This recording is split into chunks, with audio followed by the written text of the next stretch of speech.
Olá, queridos, a paz do Senhor Jesus, que Deus abençoe a todos de forma muito especial. Você que tem assistido os nossos vídeos, que Deus abençoe você, continue dando graça e entendimento, fortalecendo você nesta caminhada. Nós estamos trilhando um caminho que nos leva ao céu. E para isso é necessário que nós venhamos a cada dia ser fortalecidos pelo Senhor.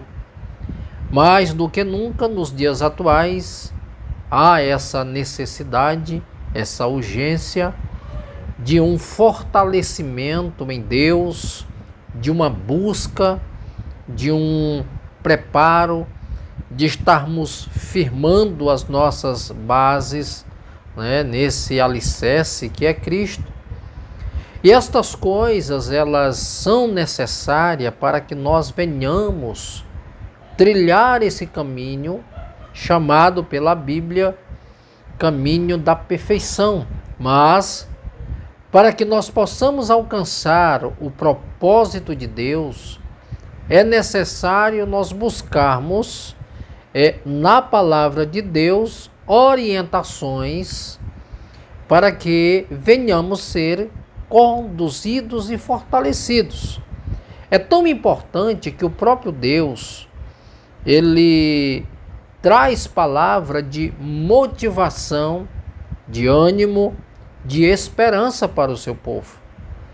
Nós estamos vivendo os dias, como eu já disse, que é necessário nós despertarmos e atentar para esse propósito. Deus, ele tem escolhido você com propósito, tem chamado você com propósito, e ele te encoraja, ele te dá palavra de motivação e de ânimo. Quem é que não precisa de palavra de motivação? Todos nós precisamos de palavras de motivação, porque nem todo dia nós acordamos animados, disposto a lutar. É necessário que haja uma busca, um motivado do próprio Deus. Eu vou usar um texto aqui e vou citar outros versículos que falam a respeito de encorajamento. Você que está me ouvindo, tem dia que você precisa de uma palavra de encorajamento.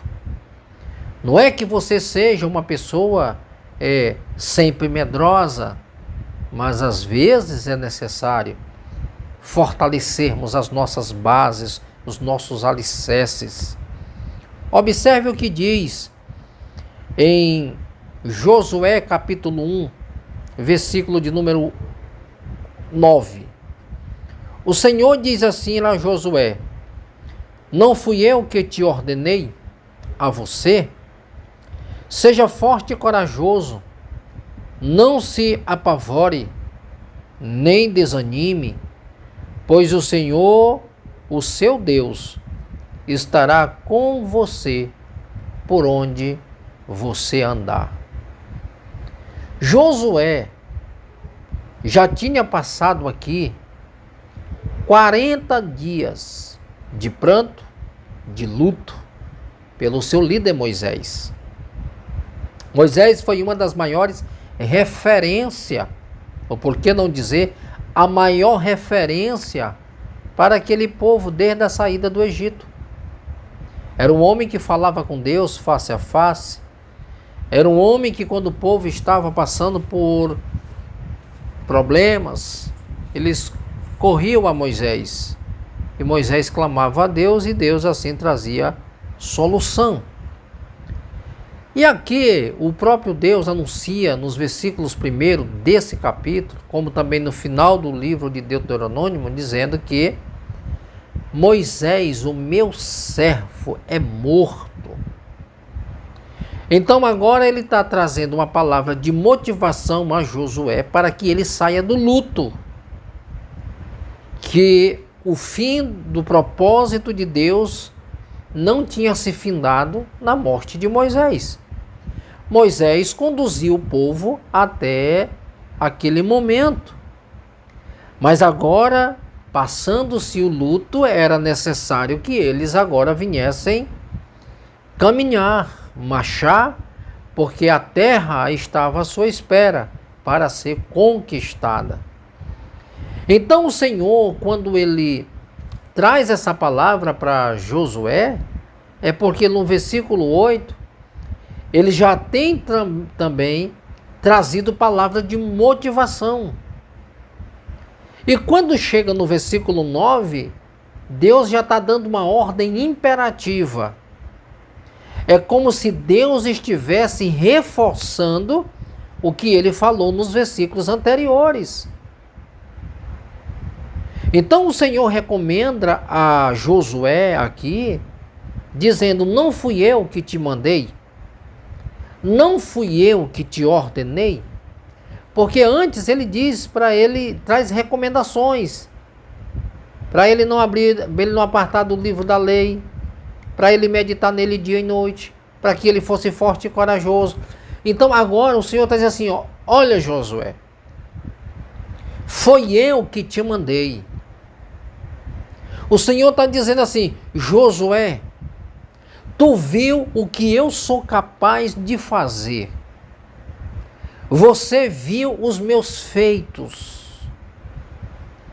Você viu o que eu tenho mostrado. Você viu o que eu fiz no Egito. Você viu o que eu fiz com os cavaleiros de Faraó na abertura do Mar Vermelho. Josué, você tem provas contundentes daquilo que eu tenho feito. É por isso que a ordem imperativa é: não fui eu que te mandei. É como se Deus estivesse dizendo: já te dei N provas, tanto para você quanto para este povo, que eu sou poderoso, que eu faço, que eu mando, que eu desfaço, que eu derroto os inimigos, que eu faço sair água da rocha, que eu mando uma nuvem durante o dia e vocês não são consumidos pelo sol. À noite é um frio terrível no deserto, eu mando uma coluna de fogo para que aqueçam vocês. Eu tenho mandado um maná para alimentá-los. É como se Deus estivesse dizendo: Josué, quem está te mandando tu prosseguir é alguém que tem todo o poder. É alguém que resolve. É alguém que decide. É alguém que está no controle da situação. Não pare, estou parafraseando, não pare no luto, Josué, porque há um Jordão para você passar.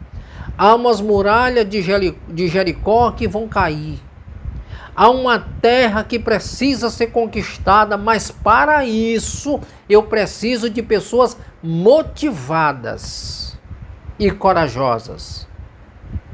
Você que está me ouvindo desse lado, do outro lado, que está me assistindo por esse vídeo, às vezes estamos estagnados, só reclamando da situação e dizendo: Deus, muda. Só Deus pode resolver. Deus, muda a situação. Deus, transforma a vida de fulano. Deus, salva cicrano. Deus, resolve essa situação. A questão é: o que você tem feito para melhorar as coisas que estão à sua volta? Tem coisas que só Deus pode resolver, mas há situações que somos nós que precisamos viabilizar meios para que as coisas aconteçam. Eu vou dar um exemplo de alguém que poderia se conformar na situação. A Bíblia fala de uma mulher do fluxo de sangue, 12 anos, uma hemorragia que não tinha médico que curava aquela mulher. Mas um dia aquela mulher ouviu falar que Jesus ia passar por um determinado lugar. Aquela mulher, na condição que tinha, aqui é que chama-nos a atenção, ela avaliou a sua condição e colocou um propósito no seu coração. Se tão somente eu tocar na orla de suas vestes, eu serei curada. Alguém que não deixou ser consumida pela situação. Alguém que não se entregou mediante as circunstâncias. Mas mediante a situação que ela estava vivendo, ela viabilizou meios. Ela fez uma autoavaliação. É como se ela tivesse feito ali uma avaliação na condição do seu próprio corpo. Será que eu tenho condições de ir ao encontro dele? Com as poucas forças que tenho, eu vou ao encontro dele. Então o Senhor está dizendo aqui para Josué o seguinte: não foi eu que te mandei, Josué. E isso é importante. Seja forte. Seja forte, Josué. Não se entregue ao problema. Josué, não pare no luto. Seja forte. Tem quantos Josué do outro lado aí me ouvindo? Josué, Francisco, Antônio, José, Raimundo, Emanuel. Seja forte. Não se entregue à derrota. Não baixe a tua cabeça por causa de uma perda. Não se entregue ao fracasso. Não permita ser dominado pelo vício. Não perca a tua família por causa de coisas supérfluas. Não venha abrir mão dos teus direitos, das grandes riquezas do Senhor, porque você não consegue lutar contra uma coisa tão pequena que está te destruindo. Seja forte. Levanta da onde está. Levante a cabeça. Ergue os olhos aos céus. Sejam motivados pelo Senhor, porque Ele é o Deus presente na hora da aflição, no momento do socorro. Clama a mim e responder-te-ei. Assim que Ele fala através do profeta Jeremias.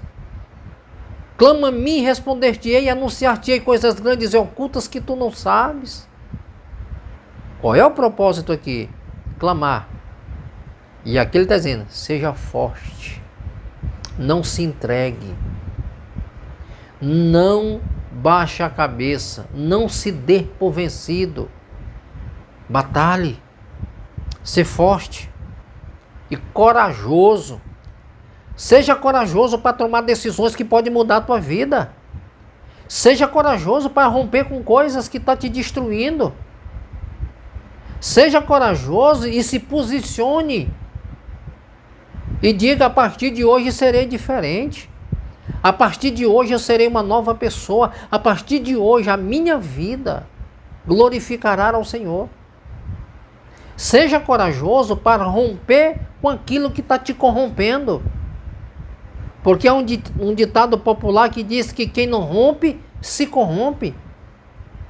Então você está diante de uma encruzilhada. Ou você rompe para viver, ou você se corrompe e sofre. Ou você seja corajoso para avançar, ou você fica inerte aonde está e aceita o fracasso. Mas a proposta de Deus é para que Josué se levantasse. Os versículos anteriores dizem: levanta tu e esse povo e atravessa esse Jordão. Então a proposta é: seja corajoso, rompe com estas coisas, tome decisões que mudará a tua vida e mudará a vida daqueles que te cercam. A outra coisa que ele fala aqui para Josué, que ele não se apavore. A coisa ruim é a gente apavorado, que ele consegue ver problema até onde não tem. A pessoa apavorada é uma pessoa medrosa. Ele se enche de pavor e ele consegue ver coisas que nem existem. Parece que é algo que começa a ser processado na nossa mente, que a gente vê um problema tão pequeno e você olha ele numa dimensão tão grande, porque você está apavorado. Não se apavore com o tamanho do problema, mas transporte a tua visão, como disse o apóstolo Paulo em Colossenses capítulo 3. A parte B do versículo 1 diz: buscai as coisas lá do alto. O escritor aos Hebreus, ele diz: corramos a carreira que nos está proposta, olhando firmemente para o alvo, para o autor e consumador da nossa fé, que é Cristo Jesus. Então, observe claramente. Não se apavore. Não seja medroso. Não deixa que o medo te leve a ver coisas que não existem ou aumente o problema só porque você está com medo. Porque tem coisas tão pequenas que as pessoas dão uma dimensão. Gente apavorada, gente medroso. Ele diz: não te apavora. Por que o Senhor está falando isso? Eu vou contextualizar. Josué, quando ele levantou e começou a marchar, ele encontrou um Jordão. A Bíblia diz que esse Jordão estava cheio. E agora o Senhor diz: levanta tu e esse povo e atravessa esse Jordão. Como vou atravessar o Jordão se ele está cheio? Só que antes eles tinham visto um mar vermelho se abrir. Ou seja, o problema que você está enfrentando não é novo. É uma situação, mas ela é semelhante à que tu já passou antes. Olha só. Às vezes a gente pensa que cada dia é um novo problema. Não, eles se repetem. Mas a experiência você já tem como resolver. Aí você me pergunta: pastor, e por que não se resolve? Porque muitas vezes as pessoas simplesmente param no problema. Quando Josué chega diante do Jordão, qual foi o sentimento dele? Não vai ter jeito, nós não vamos passar. Negativo. Ele botou agora os sacerdotes com a arca na frente. E isso é maravilhoso. Olha a experiência que ele teve lá no Mar Vermelho. Se Deus abriu o Mar Vermelho, Deus também abrirá o Jordão. Se Deus nos deu condições de atravessar o Mar Vermelho a pé enxuto, também atravessaremos o Jordão a pé enxuto. Não importa se ele está por o meio, não importa se ele está transbordante. O importante é confiar em Deus e Ele dará vitória. Ei, nunca diga para Deus que você tem um grande problema. Diga para o seu problema: eu sirvo um grande Deus. Porque para Deus nada é impossível. Jesus falou isso em João 11. Tudo é possível ao que crê. Crê, acredite, vai avante. Outra coisa que ele falou aqui para Josué, trazendo esse entendimento: pois o Senhor, o seu Deus, estará com você por onde você andar.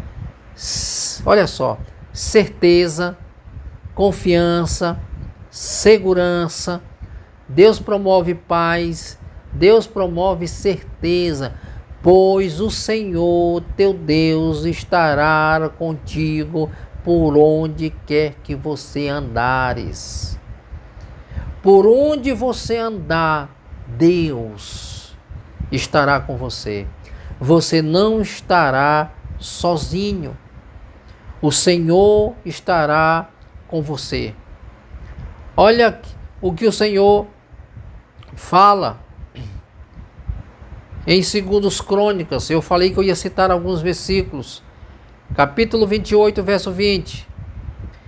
E acrescentou: seja forte e corajoso, mãos ao trabalho, não tenha medo, nem desanime, pois Deus, o Senhor, o meu Deus, está com você. Ele não o deixará, nem o abandonará, até que se termine toda a construção do templo do Senhor. Você sabe o que é que está acontecendo aqui? Por que Deus está falando? Davi está encorajando Salomão a construir o templo do Senhor. Era o maior desejo de Davi construir um lugar de habitação para Deus. Mas o Senhor disse que ele não poderia construir, porque ele era um homem sanguinário. Mas ele motiva Salomão a construir, a realizar um sonho que era de Davi. E Davi preparou tudo. Agora ele diz: olha, Salomão, eu estou parafraseando. Acrescentou: seja forte e corajoso, mãos ao trabalho, não tenha medo e nem desanime, pois Deus, o Senhor, meu Deus, está com você. Ele não o deixará e nem abandonará, até que se termine toda a construção do templo do Senhor. Então, palavra de motivação, Davi motivando a Salomão a prosseguir na construção do templo. Então nós vamos ver N versículos na Bíblia falando de encorajamento. Por exemplo, Isaías capítulo 41, versículo 10, esse versículo é bem conhecido, diz: por isso não tema, pois estou com você, não tenha medo, pois sou seu Deus, eu o fortalecerei e o ajudarei, eu o seguirei, eu segurarei com a minha mão direita vitoriosa. É o Senhor falando através do profeta Isaías, fortalecendo esse povo, trazendo a eles ao entendimento dessa palavra. Outra coisa importante, tem N versículos, por exemplo, o capítulo 43, o Senhor continua fortalecendo o profeta dizendo: não tenha medo, pois eu estou com você. Do Oriente trarei seus filhos e do Ocidente ajuntarei a você. Então, é importante, isso é uma palavra profética, mas o que eu estou frisando aqui é não ter medo, é ser corajoso, é batalhar para alcançar um propósito que o próprio Deus tem estabelecido aos seus filhos. É importante nós alcançarmos isso, porque isso é gratificante aos filhos do Senhor alcançar essas dádivas. Por exemplo, algo importante aqui: o Senhor é a minha luz, é a minha salvação. Isso aqui é o Salmo 27, verso 1. De quem terei temor? O Senhor é o meu forte refúgio. De quem terei medo? Olha só, isso é palavra de motivação, palavra de ânimo. O Senhor é a minha luz, a minha salvação. De quem terei temor? O Senhor é o meu forte refúgio, e de quem terei medo?